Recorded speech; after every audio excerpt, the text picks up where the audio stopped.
The house did not creak, it held its breath. Dust motes drifted in the slants of feeble light that cut through the gaps in the boarded-up windows, not floating, but suspended, as if the very air was too heavy to move. He moved through the gloom, a silent attendant in a shrine to a ghost who was still breathing. The air was thick with the cloying sweetness of decay and old perfume, a scent that clung to the back of the throat. He stood at the sink, washing a single porcelain cup, the repetitive motion of fragile anchor. From the parlor, the soft, maddening scratch of the phonograph needle in the run-out groove began its loop. It was her signal. His hands stilled in the tepid water, his own breath catching in his chest. He dried his hands meticulously on a threadbare towel, each second a reprieve, each movement a deliberate act of stalling the inevitable. When he entered, she was arranged on the settee like a forgotten doll, her hair carefully combed, draped in the faded lace of a wedding gown that had yellowed with time and tragedy. Her eyes, once warm, were now pale, clouded pools reflecting a reality only she could see. "You've kept me waiting," she whispered, her voice a dry rustle of leaves. A smile touched her lips, but it was a terrible, empty thing. "Come, sit with me. The night is so long." He forced his legs to move, each step a monumental effort against a tide of revulsion. He lowered himself onto the cushion beside her, the springs groaning a low protest. Her hand, cold and dry as bone, found his and laced their fingers together in a mockery of intimacy. "Tell me about your day, my love," she murmured, leaning her head against his shoulder. Her scent enveloped him, sickness and roses. His throat closed.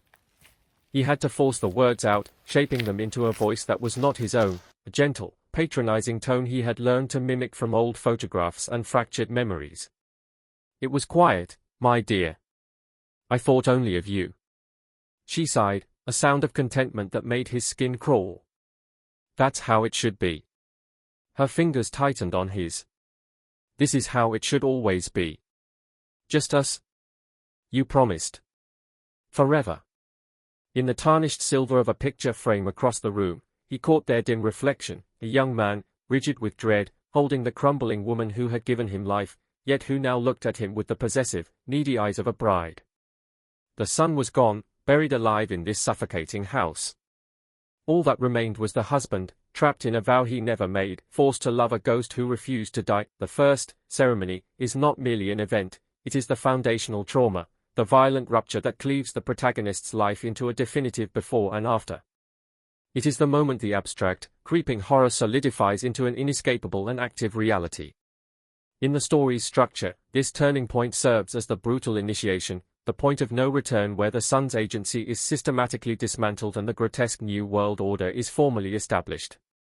Before this night, the situation would have been one of unsettling peculiarity and mounting dread.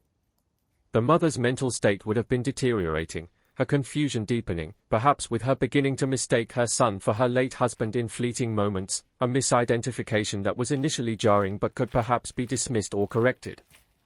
The protagonist likely existed in a state of anxious hope, believing he could nurse her back to sanity, that this was a temporary fog. The first ceremony shatters that hope utterly. It is the moment the delusion ceases to be a passive error and becomes an active script that he is forced to participate in. The power of this turning point lies in its ritualistic, staged quality. It is unlikely to be a moment of violent physical force, but rather one of profound psychological coercion, making it far more chilling. The mother, perhaps dressed in a relic from her past like a wedding gown or negligee, would enact a series of expected behaviors, a certain way of speaking, a specific term of endearment, an expectation of physical proximity. She is not a monster in this moment, but a tragically lost soul reinforcing a scene from her broken memory. The horror for the son is that to contradict her, to break the scene, would risk shattering her completely, causing a hysterical meltdown or a total withdrawal that he, as her sole caretaker, feels incapable of handling. His compliance, therefore, is born from a terrible, trapped calculation. He is faced with an impossible choice: uphold his own sanity and identity by rejecting her delusion, or sacrifice them to maintain her fragile peace. By choosing the latter, he becomes an actor in his own nightmare. The ceremony might involve sitting with her for a prescribed amount of time, holding her hand in a specific way, repeating certain phrases of reassurance that a husband would give a wife. It is a performance where every word feels like a betrayal of himself and of her true self. The physical touch, which should be one of familial comfort, becomes a violation. The intimate space of a bedroom or parlor transforms into a stage for a profane play.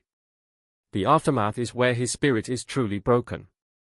When the ceremony concludes, perhaps when she falls asleep or dismisses him, he is left alone with the aftermath of his own complicity. The feeling of his own skin crawls, he may scrub his hands raw, trying to remove the ghost of her touch. The house, once a place of burden, is now a prison whose rules have been horrifically defined. He realizes that this is not a one-time event. It is the new template for his existence. The son he was is now a ghost, and the husband he was forced to become is his new, wretched identity. This first night establishes the core tension of the story, the relentless psychological erosion of a person who is being forced, out of a twisted sense of duty and fear, to become the central figure in another's devastating delusion. The discovery of the journal serves as the story's pivotal expositional and emotional turning point, shifting the narrative from a straightforward tale of horror to a complex tragedy. Up until this moment, the protagonist's reality is defined by a senseless, cruel insanity imposed upon him. The mother's demands are perceived as random manifestations of a broken mind, a monstrous and selfish delusion that he is forced to endure. His suffering is compounded by its apparent meaninglessness. The journal shatters this perception, replacing monstrous absurdity with a devastating and heartbreaking logic, which, in its own way, is far more terrible to bear. The discovery itself must be stumbled upon, a moment of fateful chance that feels less like luck and more like a trap snapping shut. Perhaps a loose floorboard gives way under his weight during a frantic attempt to find some forgotten medicine, or a book falls from a high shelf, dislodging a hidden box he was never meant to find. The act of finding it is clandestine, a violation of her privacy that is dwarfed by the violation he himself endures daily. The journal's physical state is important, the binding is cracked, the pages are brittle and yellowed, and the ink, perhaps once a vibrant blue or black, has faded to the color of old blood or a bruise. It is an artifact, a relic from the time before the gloom settled permanently in the house. Reading it is not a passive act, it is a descent. The initial entries might paint a picture of the woman she once was, vibrant, hopeful, deeply in love. This normalcy makes the subsequent unraveling all the more painful to witness. The protagonist sees the first cracks appear, perhaps after a profound loss, the death of her husband, a miscarriage, a betrayal the son never knew about. The entries become more disjointed, the handwriting deteriorating from elegant script to a frantic, spidery scrawl.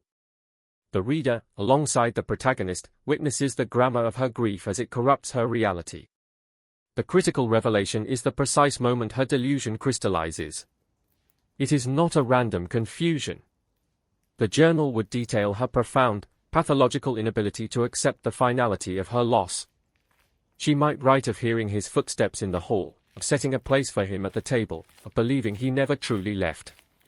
Then, the most devastating entry of all, the one where she notes how her son is beginning to resemble his father. Not just in looks, but in his mannerisms, the cadence of his voice, the way he carries himself. This observation, which might once have been a source of maternal pride, curdles in her fractured mind into a supernatural sign, a miracle. She begins to rationalize the impossible, that a part of her lost love has returned through the son. The line between father and son blurs not out of malice, but out of a desperate, grieving love that has curdled into madness. This discovery fundamentally alters the protagonist's prison. The walls are no longer made of plain, senseless stone, they are now inscribed with the tragic history of his own damnation. He can no longer see his mother as a mere monster. He is forced to see her as a victim of her own unbearable grief, and he is now an unwilling actor in her internal, haunted play. His role is not random, it is a specific, written part in a tragedy she authored. This knowledge strips him of the righteous anger that may have been sustaining him. How can he rage against a ghost, or against a sadness so profound it broke the world? His compliance is now haunted by a terrible, tragic understanding, making his continued participation not just an act of captivity, but one of macabre pity, binding him to her delusion with chains of empathy as well as fear. The shattered reflection is the moment of horrifying visual confirmation, a psychological point of no return where the protagonist's internal disintegration is mirrored in the external world. It is the violent collapse of the last bastion of his identity, his own self-image. Until this point, he could maintain a fragile, internal duality, the external husband he is forced to perform, and the internal son who remains, screaming in silence. This moment shatters that duality, proving that the performance is no longer just an act, it is becoming his new, horrifying reality. This turning point hinges on the potent symbolism of the mirror. A reflection is a fundamental anchor of identity, it confirms our separate existence and our physical self. In the distorted reality of the house, this anchor is ripped away. The moment must occur organically, in the midst of their grotesque pantomime. He might be guiding her, with a hand on the small of her back, to her seat at the dinner table. Or he might be adjusting the shawl around her shoulders, performing a husband's intimate, caring duty. His movements are practiced, almost automatic, a testament to how deeply the role has been ingrained. It is then that he catches sight of them in a mirror, perhaps the grand, tarnished one above the mantelpiece, or the dark, antique glass of a hallway console. He does not see a mother and her son. The image that greets him is a perversion of domesticity, a young man and an older woman, locked in a pose of intimate familiarity. The dim light, the setting, and the very composition of the reflection conspire to obliterate their true relationship. In that frozen, silvered tableau, he does not see his own face contorted in distress. He sees the face of a resigned husband, tending to his ailing wife. He sees the ghost of his father in his own posture, his own weary expression. This is not a moment of external shock, but of internal, soul-shattering recognition. The reflection does not lie, it reveals a deeper, more terrible truth. It shows him what he has become. The performance has etched itself onto his very being, reshaping his body language and his countenance to fit the role. The self he clings to, the son, is absent from the glass. In his place is the compliant husband, a seamless part of the horrific tableau. The impact is visceral. It is a silent, internal scream. The ground of his identity falls away, leaving him in a freefall of existential terror. He may physically recoil, breaking the pose, but the damage is done. The image is now burned onto his retina, an inescapable truth he can never unsee. Every time he closes his eyes, it will be there. From this moment forward, the house is filled not just with his mother's delusion, but with living, breathing proof of its success. He can no longer trust his own reflection. He has become a stranger to himself, a ghost haunting the life he was supposed to live. The reflection shatters the last illusion of separation, forcing him to confront the horrifying fact that he is no longer just playing a part, he is being consumed by it, and the outline of the son he was is fading fast, replaced by the permanent silhouette of the husband he was forced to become. The outside world's glimpse is a critical turning point that serves as a brutal injection of reality, transforming the story's central horror from a private, internalized nightmare into a peril with external consequences. Up until this moment, the grotesque dynamic exists in a sealed, pressurized environment, a shared secret that, however vile, is contained within the walls of the house. This event shatters that containment, introducing the terrifying risk of exposure and, with it, a new, potent form of paranoia that forever alters the protagonist's relationship with both his prison and his jailer. The intrusion must be minor, accidental, and mundane, a delivery person with a parcel requiring a signature, a meter reader gaining entry through an unlocked side door, or a well-meaning neighbor returning a stray item. The very ordinariness of this intrusion creates a stark, jarring contrast with the abnormal reality inside the house. The visitor represents the world of rules, social norms, and judgment, a world the protagonist has been forcibly removed from but whose laws he still fears. The horror of the moment is not in what the outsider sees, but in what they might see. It is a crisis of perception. The scene unfolds with a frantic, silent panic. The doorbell's chime is not a sound but a seismic shock to the system. The protagonist's reaction is one of pure, animalistic terror. He must now perform two simultaneous, conflicting roles with frantic speed, the devoted husband, for his mother to prevent her from spiraling into a public display of her delusion, and the normal son, for the outsider to deflect any suspicion. He might try to usher his mother into another room with a forced, calm whisper, only for her to resist, perhaps calling out to him with a wifely endearment in the stranger's hearing. He may have to physically position himself to block a view, to invent a hasty lie about her illness, to explain her strange attire or her possessive clinging. The true turning point occurs in the collaborative, unspoken conspiracy that this near miss creates between him and his mother. In the moments of frantic cover-up, they are, for the first time, not perpetrator and victim, but co-conspirators. She may, in a flicker of lucidity or simply through a shared instinct for self-preservation, understand the need to hide the true nature of their relationship from the outside world. This shared secret is more poisonous than the private one. It validates the delusion by giving it an enemy, the world outside, and solidifies their unnatural bond. After the outsider leaves, with a polite, oblivious nod, the silence that descends is different. It is thick with a new, shared understanding. They are not just trapped together, they are hiding together. This event fundamentally seals his fate. It proves that the outside world is not a potential source of rescue, but a threat. To be discovered would mean not freedom, but unimaginable shame, legal intervention, and the total destruction of what little stability remains. He realizes that he must now actively protect the very nightmare that enslaves him. The house's walls become not just a physical barrier, but a fortress against a world that must never know the truth. His imprisonment is now voluntary as well as forced. He becomes a warden of his own cell, perpetually vigilant, seeing a potential threat in every passing car and every shadow on the porch, forever haunted by the fear of a second, more discerning glimpse. The final assimilation is the story's devastating, quiet climax. It is not marked by a dramatic event or an external shock, but by a profound internal silence, the death of the protagonist's internal resistance and the complete erasure of the self he once was. This is the point where the performance ceases to be a performance and becomes his new, unthinking reality. The husband is no longer a role he plays, it is who he has become. The horror here is not one of active terror, but of passive, chilling acceptance, signaling the ultimate victory of the delusion and the total consumption of the sun. This moment is the culmination of all the previous turning points. The forced ceremonies broke his spirit, the journal provided a tragic rationale that disarmed his anger, the shattered reflection robbed him of his self-image, and the outside world's glimpse eliminated any hope of escape. What remains is a psychological vacuum, and nature abhors a vacuum. The persona of the husband rushes in to fill the void left by the departed son.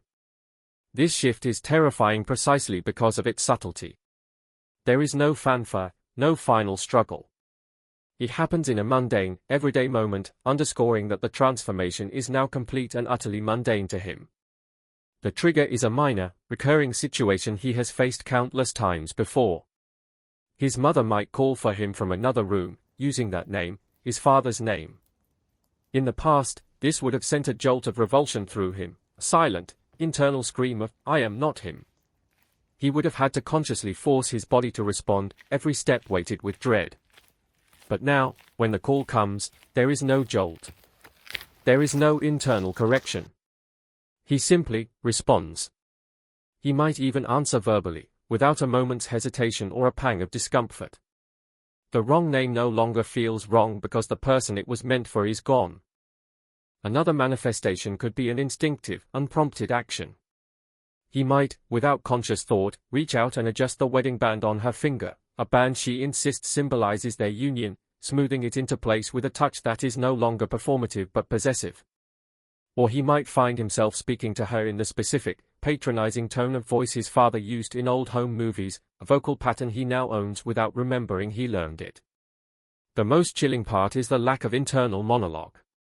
The story's internal voice of the son, the one that narrated his disgust, his fear, his desperation, falls silent.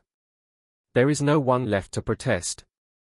This is the true end of the story, a fate worse than any physical death. It is the psychological equivalent of a body succumbing to hypothermia, where the cold no longer feels cold because the nerves responsible for registering the pain have frozen and died. The protagonist is now fully assimilated into the ecosystem of the delusion. He moves through the rituals of his false life with the quiet efficiency of a ghost, no longer a prisoner raging against his chains, but a seamless part of the prison itself. The house is finally at peace, not because the horror has ended, but because the last person who recognized it as horror is no longer there. The victory of the madness is total.